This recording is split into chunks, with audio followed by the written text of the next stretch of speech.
Good morning, everyone. Good morning. In Minnesota, on the snowy days, the snow would come down very quickly. It usually start at around 2 o'clock in the morning.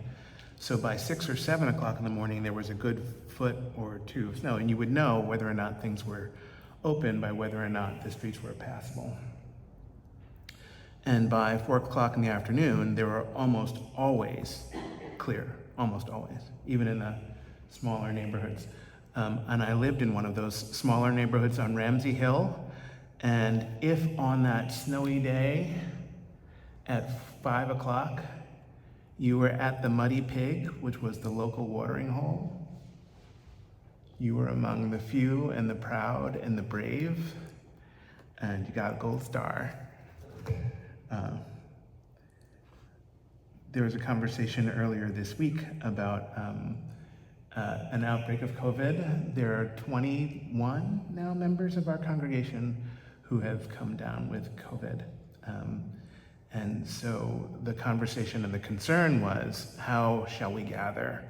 So the board, of course, put together an email message encouraging the masking and social distancing. So the return to the protocols before to just take care of one another. I don't know how this will spread. I was connected with some of the people who have come down with it, but I've tested negatively all week, feel fine. But sort of out of protection for our community, that's why we gathered. So I wanted to say as an announcement, so good to see all of you, and I'm so glad that we have a community that struggles with this question. It's a complicated one, and that we do it well. Are there any visitors here with us today? Okay. I say that as a means of keeping the door open in our minds and in our hearts for those who need church today.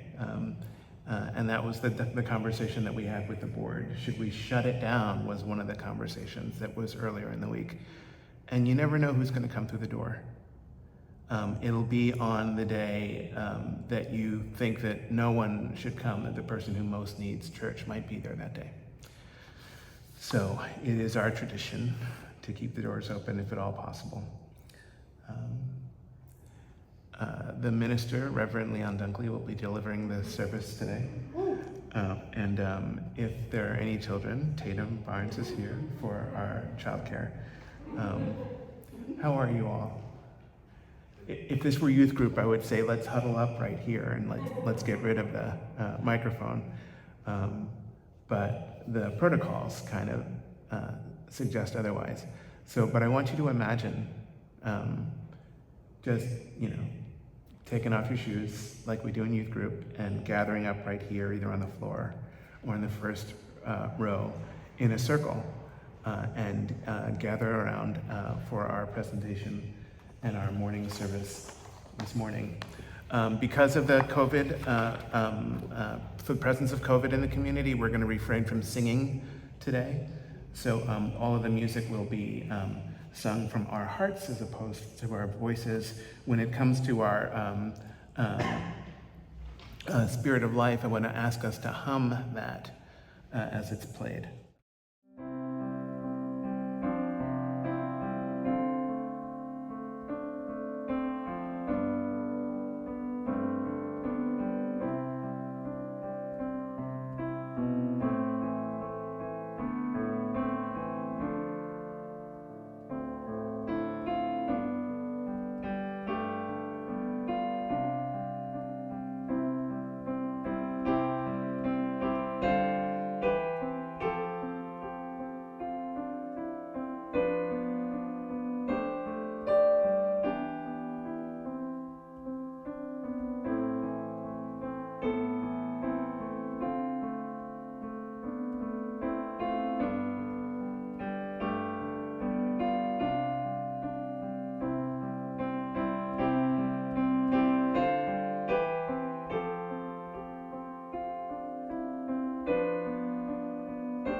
Trina Mary paints on a lot of naked people.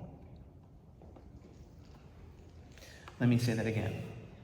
What I said is not a sentence in common English. I'm certain, personally, that I have never said it before. Trina Mary paints on a lot of naked people, and she's very good. Any reflection, any sermon, any presentation of any kind about the good news that does not begin with these words now seems disingenuous to me, and it gets better. Trina Mary paints on a lot of naked people, and in doing so, she makes those naked people disappear. Here's what I mean.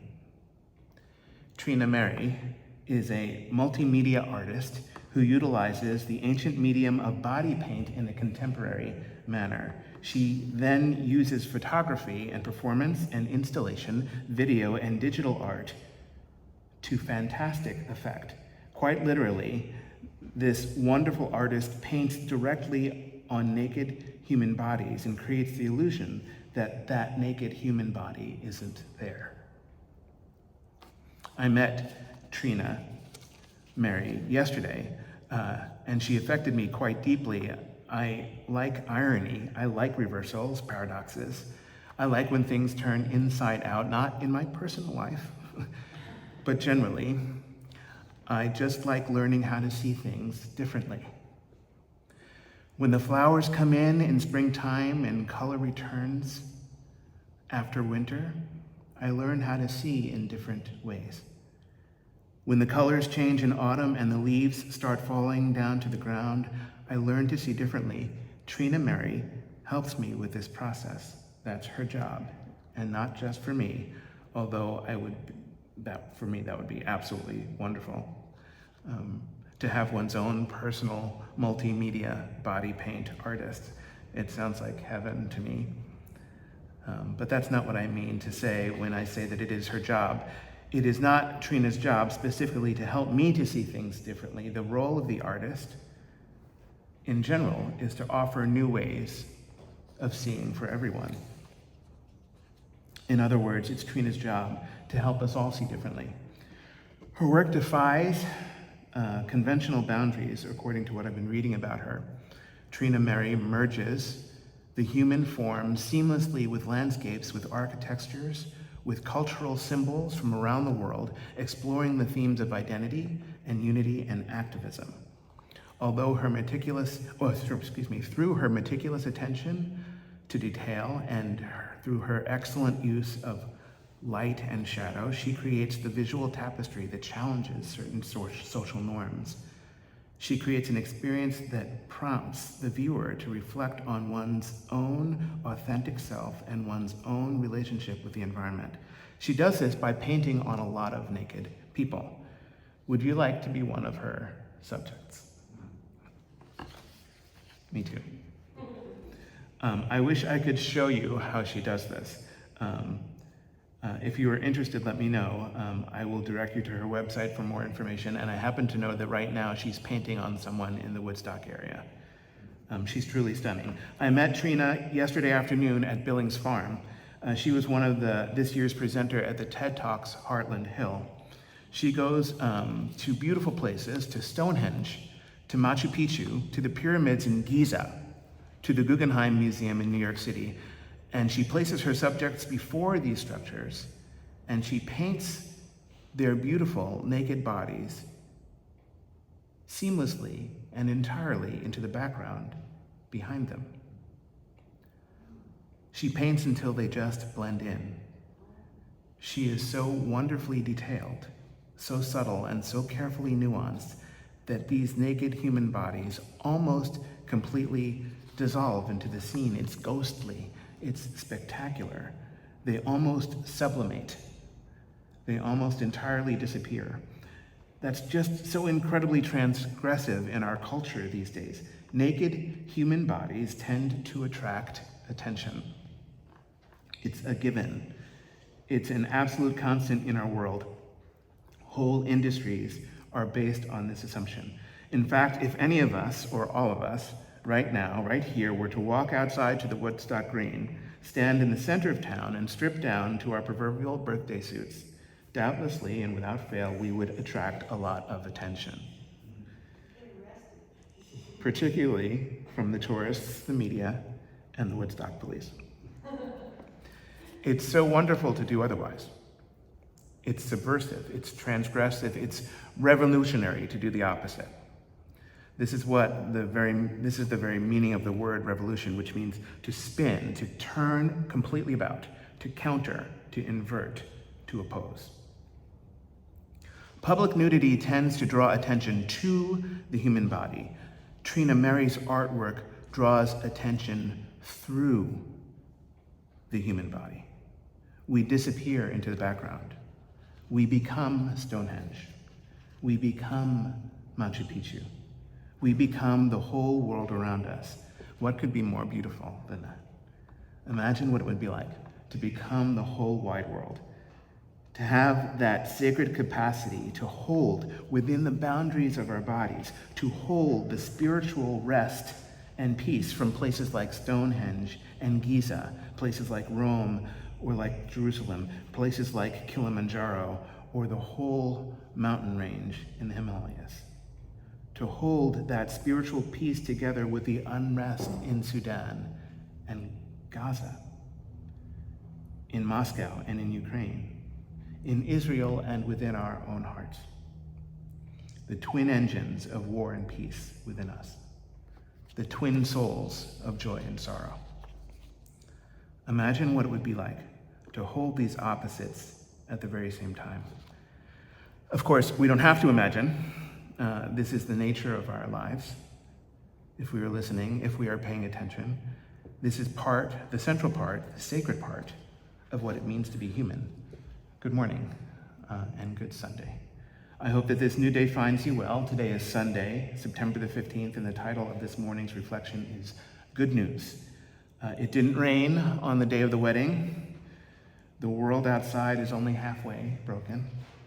And Charlie Brown finally kicked the football. This is good news.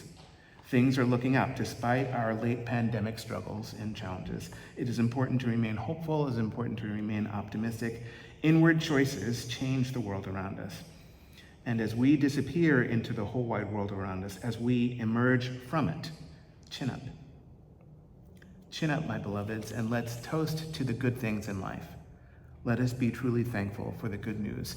In Lingala, which is a West African language, we sing, Iya-ya-o-le-o, Iya-ya-o-le-o, Ngana mele-mbondom bololombona se-se. It's a beautiful song, and it means, I drink to you, I toast to you. It may be a bitter drink sometimes, but I toast to you. Cheers. Do you know what the good news is? Sweet Honey in the Rock, who we heard from earlier, explained it best. Good News is the name of an album that was recorded by Sweet Honey in the Rock back in the day. It was recorded live on November the 8th in 1980 at the All Souls Church in Washington, D.C. It's a Unitarian Universalist church, whose founders were John Quincy Adams and John Calhoun, an abolitionist and a slaveholder. All Souls Church is not far from where I used to live. I have visited that church. I've had lunch in the room in which this recording was made. I preached in the sanctuary of that church many years ago. It was an honor. We had fun back then, Reverend Rob Hardy's, Reverend Susan Newman Moore, and myself. It was a time. In 1980, Sweet Honey in the Rock sang an old spiritual called The Good News, and they sang, I got a robe up in that kingdom, ain't that good news? I got a robe in that kingdom, ain't that good news? I'm gonna lay down this world and I'm gonna shoulder up my cross and I'm gonna take it home to my Jesus. Ain't that good news, my Lord? Ain't that good news? The song goes on in beauty. I've got shoes in that kingdom. I've got a crown in that kingdom. But in between the verses, they share some insightful words. They say, it's good news when you reject things as they are, when you lay down the world as it is, and when you take the responsibility of shaping your own way. That's good news. Everybody's always talking about spirituals. They say, oh Lord, black folks sing about going to heaven. No, this lesson is for you here tonight on November the 8th, 1980 in All Souls Church. Lay down the world and pick up my cross. They don't say it's good times. They say it's good news. It's hard times, they continue. When you decide to pick up your own cross, you're going to catch hell if you don't do it the way they say do it. But when you lay down the world and shoulder up your cross, what is that? And the congregation responded, that's good news. I take this to mean that it's good news when we lift up the possibility for ourselves, when we shoulder up the possibility of becoming the best that we can be, when we take a step in a committed way into the fullness of our potential. What makes that commitment possible? Lucinda Garthwaite was supposed to be our preacher this morning. But she, like so many of us, unfortunately, was exposed to and may have contracted COVID. The leadership team here at North Chapel took action, and safety was the chief concern. They sent out a message about precautions for this morning, and I thank you so much for respecting them. We received this message. We accepted this news quite well. It seems we are in the fifth and perhaps final stage of the grief process around this pandemic. After denial and anger, after bargaining and depression, there comes the fifth stage of grief, which is acceptance. According to the National Institute of Health, the NIH, acceptance is recognizing the reality of a difficult situation while no longer protesting or struggling against it. Patients may focus on enjoying the time that they have left, reflecting on memories. Acceptance is often portrayed as the last phase by the Kubler-Ross stages. Elizabeth Kubler-Ross was the first person to develop this model back in 1969. Interestingly, the NIH explains that acceptance is not inherently more healthy than the other stages. As with denial, anger, and bargaining and depression, understanding the stages has less to do with promoting a fixed progression and more to do with anticipating a patient's experiences to allow more empathy and support for whatever they're going through, to allow more empathy and more support for whatever they're going through. So I have to check my ego a little bit, because I was about to get all proud of us, maybe too proud, for being so far along in the process, to be far enough ahead of the curve, as if the acceptance phase is better than the other four phases that preceded. I was choosing pride when compassion was the point. I was choosing pride over empathy. That's humbling to realize this. When this happens in politics, when pride struts around a little much, it's obvious to me. I notice right away. When this happens in culture, when pride struts around a little much, it is not obvious to me, and I don't notice it at all sometimes. If the members of Sweet Honey in the Rock were here, I would want to ask them if recognizing this shortcoming of mine, this prideful little ego sand trap of mine, I would like to ask them if recognizing this shortcoming might constitute the good news. Now, I didn't grow up around good news in my family. My parents had turned away from traditional religious language by the time they had me. They had good reason to do what they did. I don't judge them for their choices, but I think that they might have thrown the baby out with the bathwater just a little bit. The religious impulse in my family had less to do with the good news than it had to do with good grief. I mean that both directly, but also by way of Lucy and Charlie Brown. I mean that directly in the sense that there was a lot of depression in my upbringing, a lot of depression that was rarely ever named, and in some cases never named. And that's a big deal. And that has affected me quite deeply. If Mary were here, she usually sits right there, I'd be smiling because we had this conversation earlier this week, or last week. The religious impulse in my family that had more to do with good grief of Lucy and Charlie Brown, I mean this in the sense that Charles Schulz was like a theologian to me. I often sat at breakfast before I went to school, eating my breakfast cereal with a dog-eared copy, with a milk-stained copy of one of the Peanuts books. I read them religiously. I loved them. I loved Snoopy and Linus and Peppermint Patty and Pigpen. It's hard to say Pigpen and not smile. And Franklin, who was the black kid, and that really mattered to me as a child. I loved the little yellow dove named Woodstock. If North Chapel ever develops a competitive sports team of some kind, rugby or soccer or skiing or biking or ultimate frisbee maybe, I hope that we compete internationally, and I hope that Woodstock is our mascot.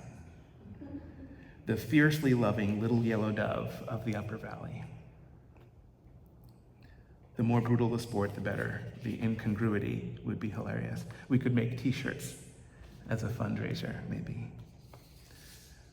I just love the Peanuts cartoons. I still do to this day. I love all of the characters, particularly Charlie Brown and Lucy. The icon, archetypical victim and his playful saboteur. In the fall seasons, Lucy would place the football on the ground for Charlie Brown to kick, and he would approach with all of his gusto, and Lucy would pull the ball away, sending Charlie Brown into aerial disaster. Do you know the image? Can you see it in your mind's eye? There's a t-shirt out there now. It showed up after the second presidential debate. Football scene with Charlie Brown and Lucy appears under a title in the appropriate font. The t-shirt reads The New Yorker, as if it were the cover of the magazine. Only the Peanuts characters are slightly altered. One Peanuts character is a little more brown, and one Peanuts character is a little more orange than they used to be. I'll let you guess which one is which. Who knows? Maybe it's not just the autumn leaves. Maybe other colors change over time. Who really knows? I have to make a confession. I played the bass poorly yesterday. I played the bass poorly at the TED Talks. Deborah Green, who's the organizer, asked that Steve Stuns and I would play for lunchtime at TED. And we did, and I was not at my best. I was almost angry and a little bit freaked out about it, but I'm learning new things. I'm learning about things about deep humility. As you may know, the great artists, Tuck Andress and Patty Cathcart, Tuck and Patty, were featured in the TED Talks yesterday. Tuck Andress is one of the most brilliant and creative guitarists I've ever seen. Patty Cathcart, to whom he is married, is a fabulous vocalist, wonderful performer, creative artist. The two of them together deliver something that is truly magical, and the magic still surprised them, even though they've been playing together for 46 years. Tuck and Patty are in the slow process of teaching me about humility. The first lesson came from Tuck. I saw Tuck and Patty play in Northampton decades ago now. When I went backstage, I had a big grin on my face. I was going to get to meet the artists. When I saw Tuck, I said, listening to you play guitar makes me want to give up playing guitar. And he took his guitar off. He took off his vintage L5 Gibson guitar. Very rare guitar. He took it off and he placed it on my chest. Before I was ready to accept the weight of that guitar, he started to release the weight of that guitar. I had to grab it.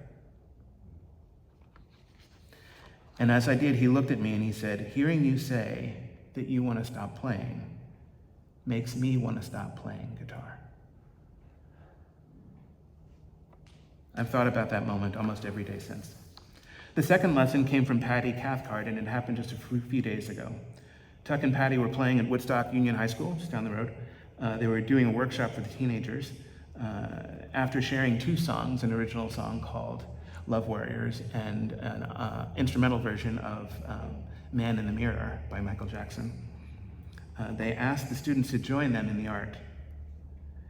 A bass player joined in with them right away. Other vocalists joined in, maybe 4 or 5 of them. One of the students requested singing a song, Fast Car by Tracy Chapman, and I knew how to play it. So I showed the chords to Tuck and to the bass player. And when the vocalists came in, they came in the wrong key. It wasn't dissonant exactly, but the melody was landing in places that I didn't like, in places that I wasn't used to hearing. And the music teacher in me wanted to correct the students, wanted to fix their error. But when I looked over to Patty, who is the vocal genius, she wasn't doing a thing. She was just enjoying what was happening. Humility. When I looked at the students and how they were singing and how they were laughing and how they were smiling and how they were grooving, I realized that a correction would have been a disservice to the art and to the spirit of that moment. There are so many ways to be artistic and creative. How is it that I have learned to think so narrowly? Third lesson. It came yesterday. It came after another brilliant artist, a brilliant saxophonist named Fred Haas. He delivered it to me. Steve and I were playing jazz at the lunch at the TED Talks. We were playing in a beautiful shade-covered area just outside the door.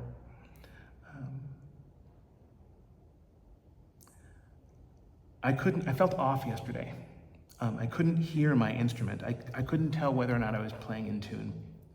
I had a new amplifier and I wasn't used to it. I didn't know where to stand where I could hear myself clearly.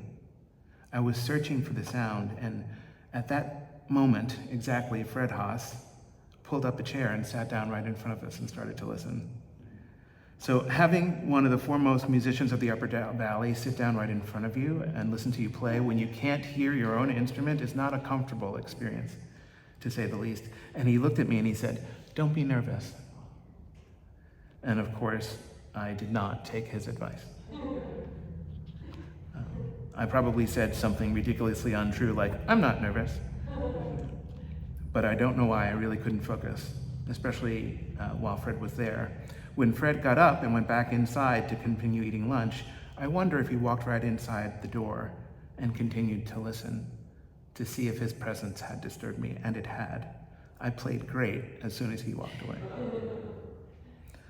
I wasn't ready to confess all of this to him, but I told another brilliant musician named Michael Zoldos, a member of this community, a musician who I respect in the highest. I texted him and I tried to tell him what had happened.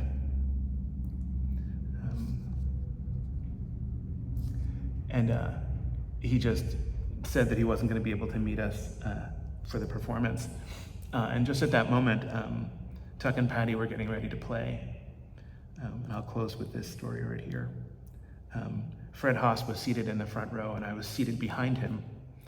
And someone came out and said, "You can't sit in this front row, it's just for the presenters." And there was an open seat next to me.